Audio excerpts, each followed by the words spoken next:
This is an open call. Ang tawag po namin yan ay conscience call to the AFP. Hindi po kudita ang gusto naming mangyari.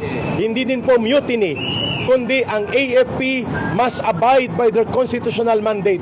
At ano po yung nakasaad sa konstitusyon? Article 2, Section 3. The armed forces of the Philippines shall be the protector of the state and the people.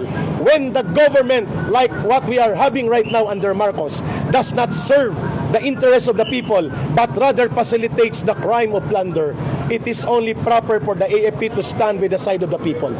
Mapapadali ito lahat kung wala ng AFP sa likod ni Marcos. Pinipirmahan niya ang sindikato na budget na pinapalusot ng kanyang pinsan for the last 3 budget cycles.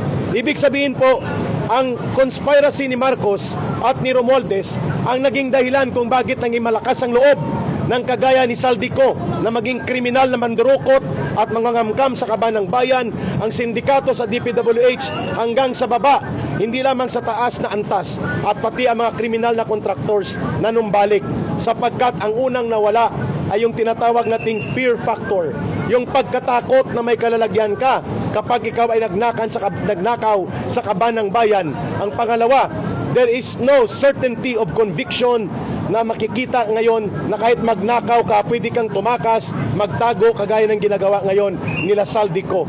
Iyan ang ating dahilan kung bakit lahat ng ito mapapanagot natin kung mapapalayas natin si Marcos sa poder at kapangyarihan. Pero hindi sa pamamagitan ng karahasan.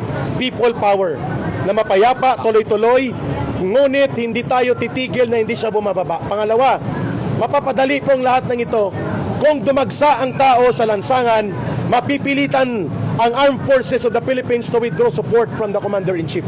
Ito ang pinakamabilis na transisyon. Hindi tayo lalabas doon sa constitutional line of succession. Ibig sabihin po, nasa batas pa rin ang pagkilos natin. Let the constitutional line of duty of the Armed Forces be their call of conscience. Ano po yun? That the Armed Forces of the Philippines shall be the protector of the state and the people. And Marcos and Romualdez are not the state. They are not the government either.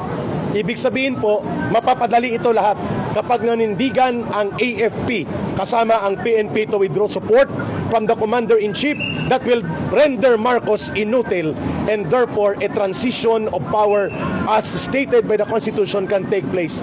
And then huhulihin natin si Marcos, si Romualdez at sila Saldico, papanagutin sila at bawiin ang ninakaw at dinambong na kayamanan.